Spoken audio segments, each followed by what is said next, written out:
Bismillah wa bihamdih. Assalamualaikum warahmatullahi wabarakatuh. Waalaikumsalam warahmatullahi wabarakatuh. Alhamdulillah. Alhamdulillahilladzi an'amana bi ni'matil iman wal islam. Aujaba alaina bis sabri wasiyati wasiyam wa hajji baitil haram. Assalat Allahumma salli wa sallim wa barik ala sayyidina wa habibina wa syafi'ina wa maulana Muhammadin sallallahu alaihi wasallam wa ala alihi wa ashabihi wa man tabi'ahu wa nasarahu ila akhiril ayyam. Subhanaka la ilma lana illa ma 'allamtana innaka antal alimul hakim. Subuhun kuddusun Rabbuna wa Rabbul malaikati war ruh. Hasbunallah wa ni'mal wakil. Fanqalabu bi ni'matin minallahi wa fadlin lam yamsashum su' wattaba'u ridwanallah wallahu zu fadlin azim.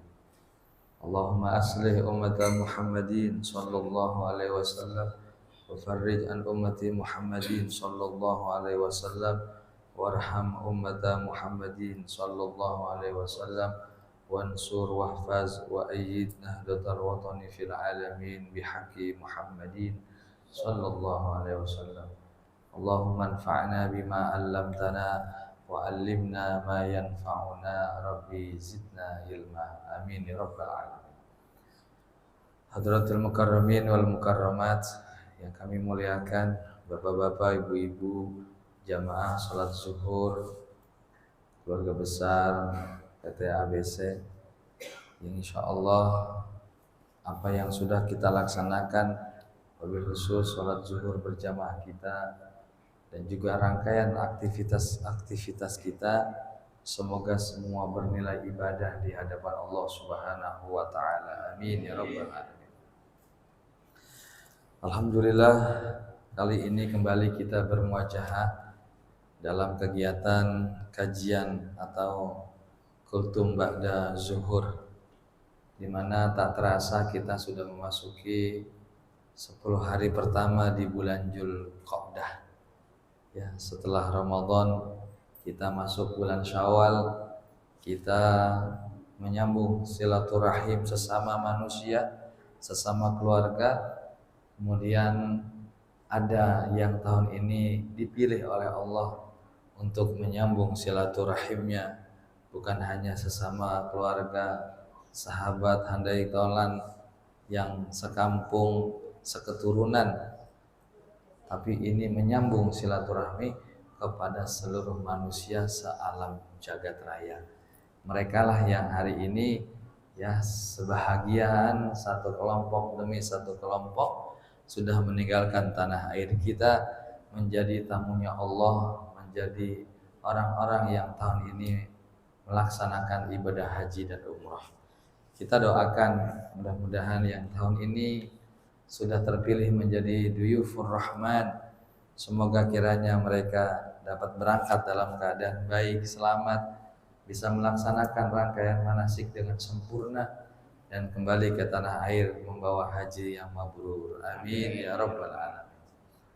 Buat kita yang belum, ya, kita berdoa dengan melihat, dengan bergembira akan kegembiraan saudara-saudara kita yang tahun ini terpilih. Kita juga berdoa semoga yang belum berkesempatan haji dan umrah disegerakan berangkat oleh Allah Subhanahu wa taala. Amin ya rabbal alamin.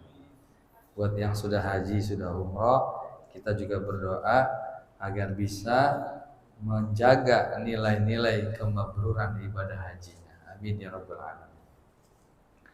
Bapak Ibu jamaah yang dimuliakan Allah, di dalam Islam kita memahami bahwa ada syariat atau ketetapan-ketetapan, ya.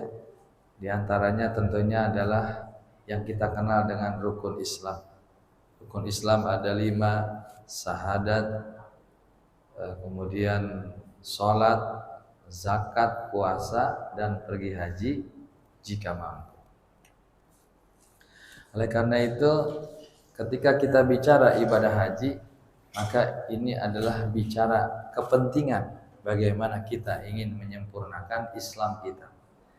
Bicara ibadah haji adalah kepentingan bagaimana kita ingin menyempurnakan iman kita.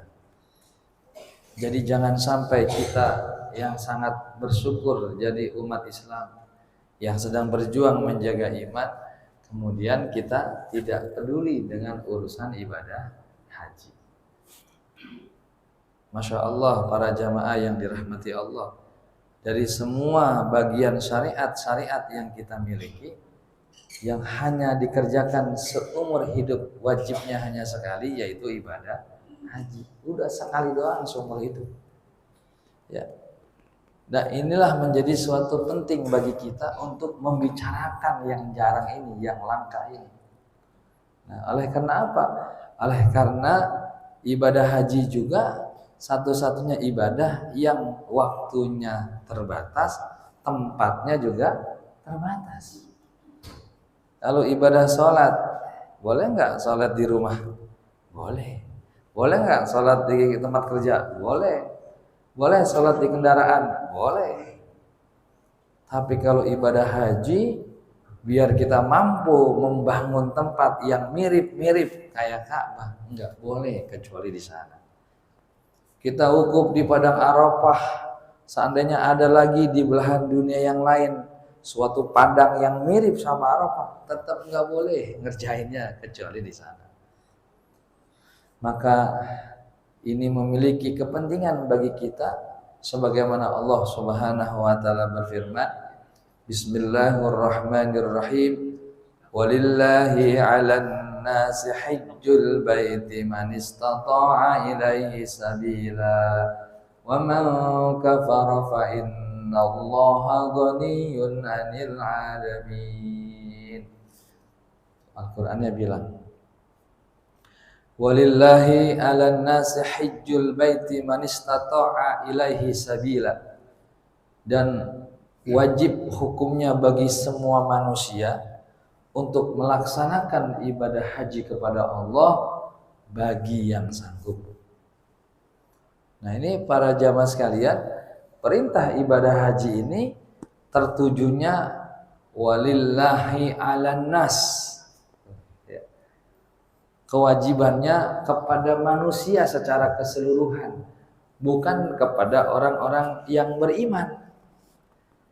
Coba Bapak Ibu perhatikan, coba renungkan. Kalau ayat puasa kan yang diseru ya ayyuhalladzina amanu, jelas itu.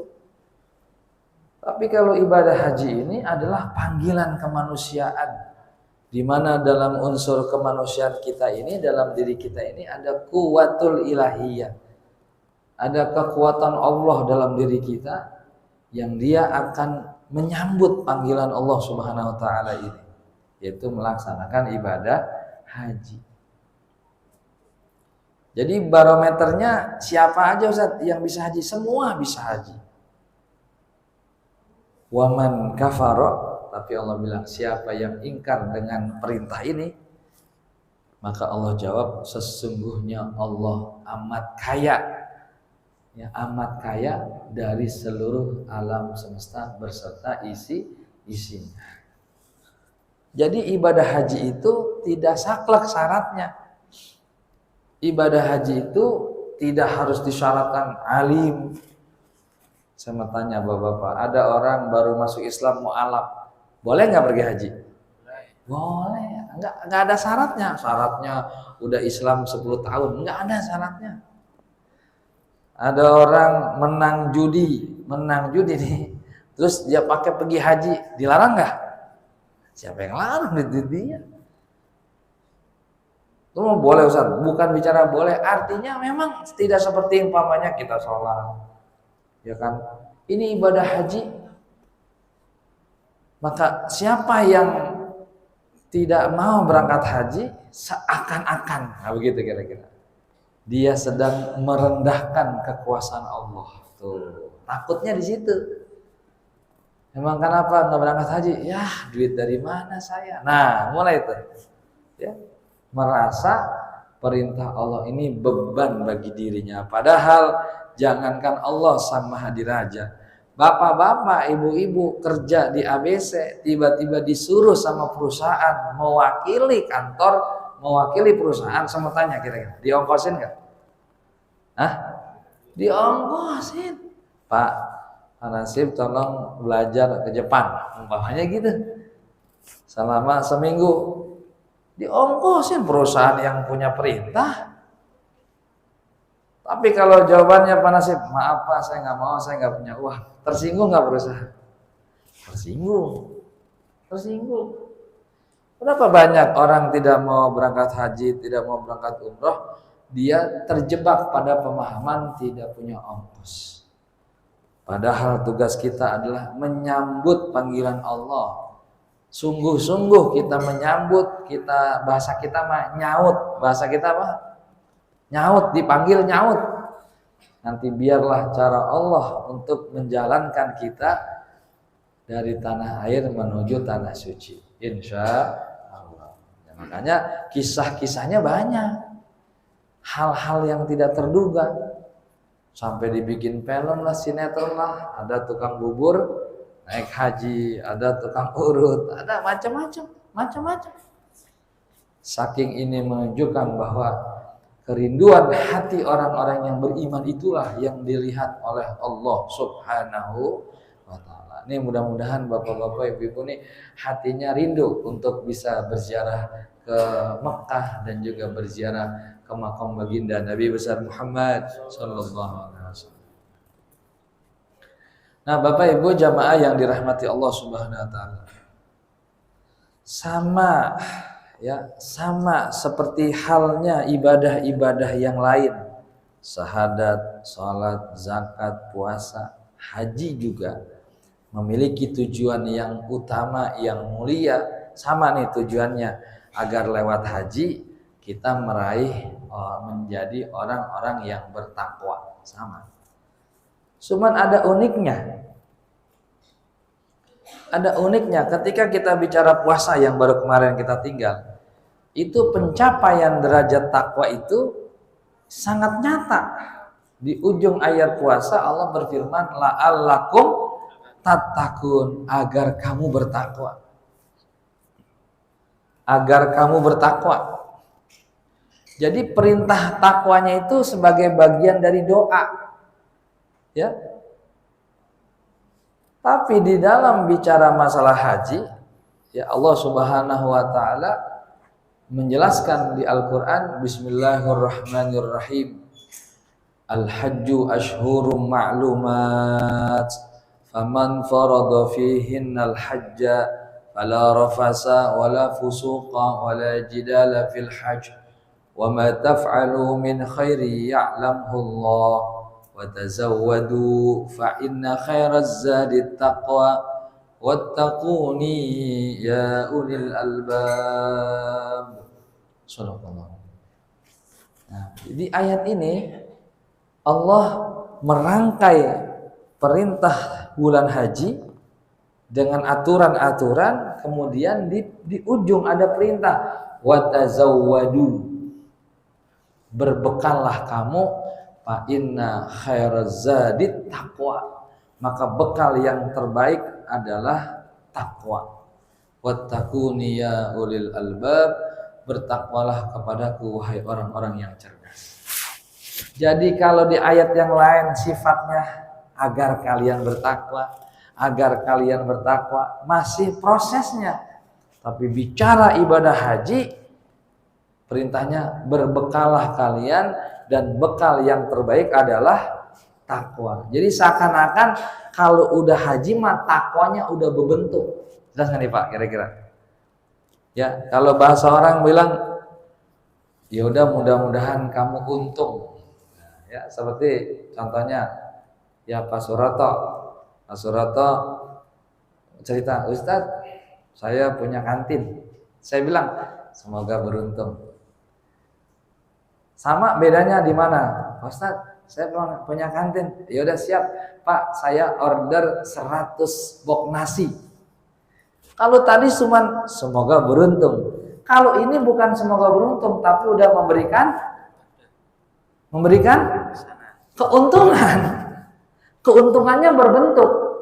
Kan ada kita ngomong, Bapak, saya buka pesantren, ya Ustadz, mudah-mudahan rame. Di satu itu. Tapi kalau saya buka pesantren, Bapak datang, Ustadz, ini anak saya mondok di sini. Yang satu baru pada tataran doa, yang satu udah apa? Udah terbukti. Kira-kira begitu. Fatazawwadu, berbekalah kamu, fa inna khairaz zadi taqwa. Bekal yang paling baik namanya takwa. Takwanya disuruh bawa langsung. Jadi bagaimana ibadah haji ini sangat istimewa. Ibadah haji bukan syaratnya orang yang sempurna.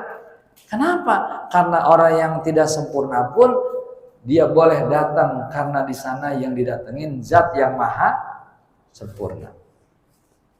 Ibadah haji tidak dilarang buat orang yang berdosa. Kenapa? Karena apabila seorang yang berdosa berangkat ke sana, ketahuilah yang dijumpainya zat yang maha mengampuni dosa. Coba mana? Apa dalilnya mana? Ustaz, saya mah nggak bisa membaca, saya amalannya kurang. Ibadah haji tidak disyaratkan buat orang-orang yang pahalanya banyak. Sebab ketika seseorang datang dengan segala kemiskinan ibadahnya, di sana zat yang maha kuasa akan mengakui ketaatannya.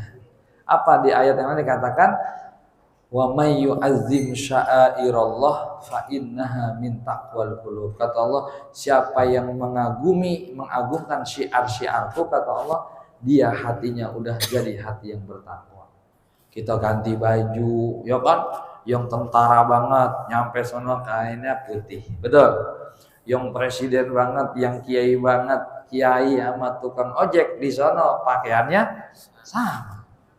Ini sebuah level bentuk pembelajaran yang benar-benar, dan ini bukan bicara orang Indonesia, ini bicara seluruh umat Islam sedunia. Ma'asyiral muslimin, subhanallah ya.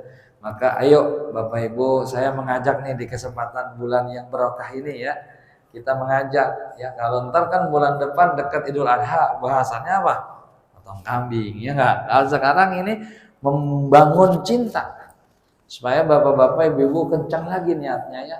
Yang sudah daftar zikir yang banyak, jangan putus asa ngelihat Haji Pintar. Begitu buka aplikasi Haji Pintar, nomor porsi berangkat 2070, masih hidup nggak saya? Kelamaan nunggunya. Ya nggak apa-apa, makanya ini biar ini buatan manusia.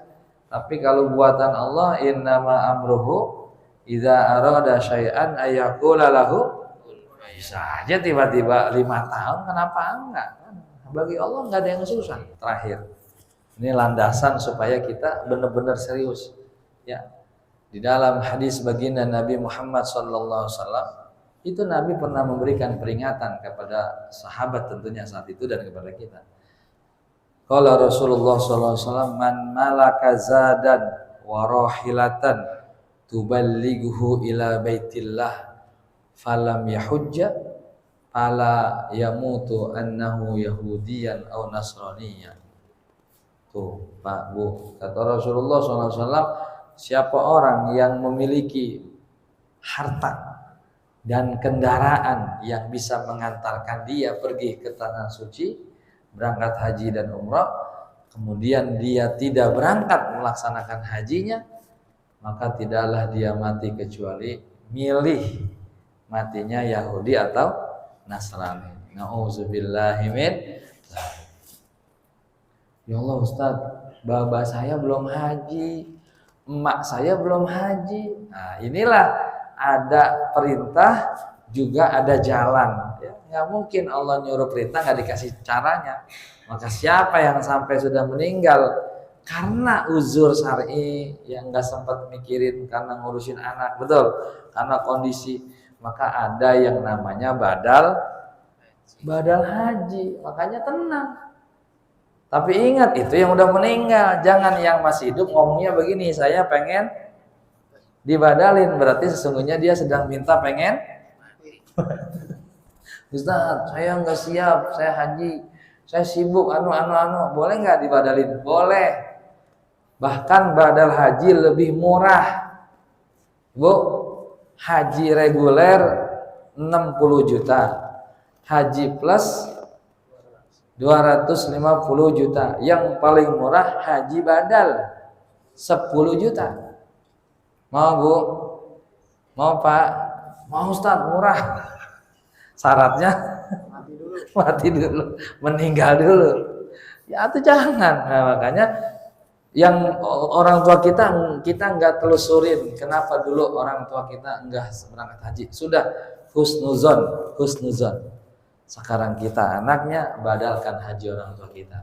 Kita yang sekarang dapat ilmunya, yang sekarang kehidupan kita lebih rapi, lebih tertata, jangan tidak direncanakan ibadah haji dan umrah. Tapi untuk yang badal haji tidak boleh dibadalkan kecuali yang melaksanakan hajinya sudah pergi ibadah haji. Tolong nih diingetin ya. Ustaz, emang begitu? Betul. Jadi kalau ada orang tua meninggal, kemudian belum haji, terus anaknya tahun ini pergi haji, dia badalkan bapaknya tidak bisa. Bila anak ini haji yang pertama. Karena haji itu hanya untuk berlaku satu orang. Jadi badal haji itu biasanya kita kok bisa murah Ustadz? Biasanya ada mukimin. Mukimin itu orang Indonesia yang sudah tinggal di tanah suci, yang udah tiap tahun pergi haji. Biasanya dia secara khusus menyediakan jasa melaksanakan rangkaian haji buat orang yang sudah meninggal. Nah itu biasanya uang yang 10 juta itu, atau kadang-kadang ada juga yang sampai mahal 15 juta, itu diserahkan kepada si mukimin sebagai bayaran ya, rasa terima kasih. Lalu si mukimin tadi tuh selama musim haji, rangkaian haji, dia melaksanakan haji atas niat orang yang sudah meninggal. Itu begitu. Tapi kalau Ustadz, saya pengen dibadalin haji emak saya sama guru saya, atau pasti biayanya lebih mahal, karena seakan-akan ngongkosin guru kita pergi haji. Berapa? Ya 250 juta. Kan gede tuh. Nah, makanya itu banyak travel KBH itu memfasilitasinya begitu. Kenapa murah? Karena kita hanya berterima kasih tenaganya. Orangnya tidak berangkat dari Indonesia. Tentu kalau dari Indonesia diberangkatin ya kita bayar ongkosnya semuanya dan sebagainya. Kecuali di lingkungan kita ada orang yang memang kita kenal, terus tiap hari dia berangkat haji, berangkat tiap tahun gitu, tiap tahun terus kita ngomong, Ustaz saya mau niat badal boleh nggak? Lewat Ustaz, maksudnya Ustaznya yang ngeliat, terus dia bilang saya siap. Nah pantesin dah tuh, apa kita mau kasih 15 sebagai rasa terima kasih.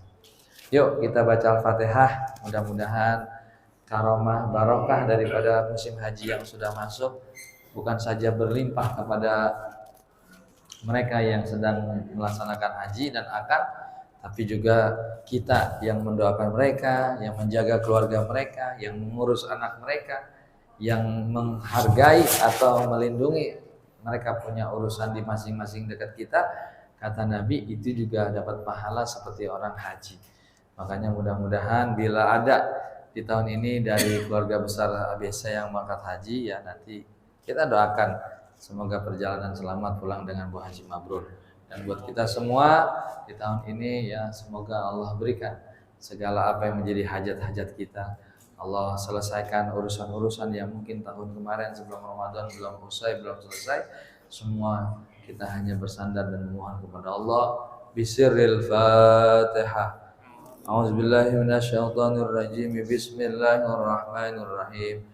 Alhamdulillahi rabbil alamin arrahmanir rahim maliki yaumiddin iyyaka na'budu wa iyyaka nasta'in ihdinas siratal mustaqim siratal ladzina an'amta 'alaihim ghairil maghdubi 'alaihim waladdallin. Amin. Yuk, karena udah musim haji kita talbiyah ya. Kalau musim Maulid kan selawatan, kalau musim haji apa? Talbiyah. Kita talbiyah hadirkan di hati ya, mudah-mudahan talbiyah kita sampai diterima Allah. Labbaik Allahumma labbaik labbaik la syarika lak labbaik innal hamda wan ni'mata lak wal mulka la syarika lak innal hamda wan ni'mata lak wal mulka la syarika lak. Labbaik Allahumma labbaik. Ya Allah, kami datang menyambut seruan-Mu. Labbaik la syarika laka labbaik. Kami datang memenuhi panggilan-Mu dengan tidak mensekutukan Engkau dengan suatu apapun. Hari ini kami selalu datang ketika Engkau panggil kami untuk sholat. Hari ini kami selalu datang ketika Engkau panggil kami untuk menuntut ilmu. Maka ya Allah, segerakanlah panggilan kami untuk bisa ke tanah suci melaksanakan haji dan umrah. Amin ya rabbal alamin. Kabul. Sekian, terima kasih.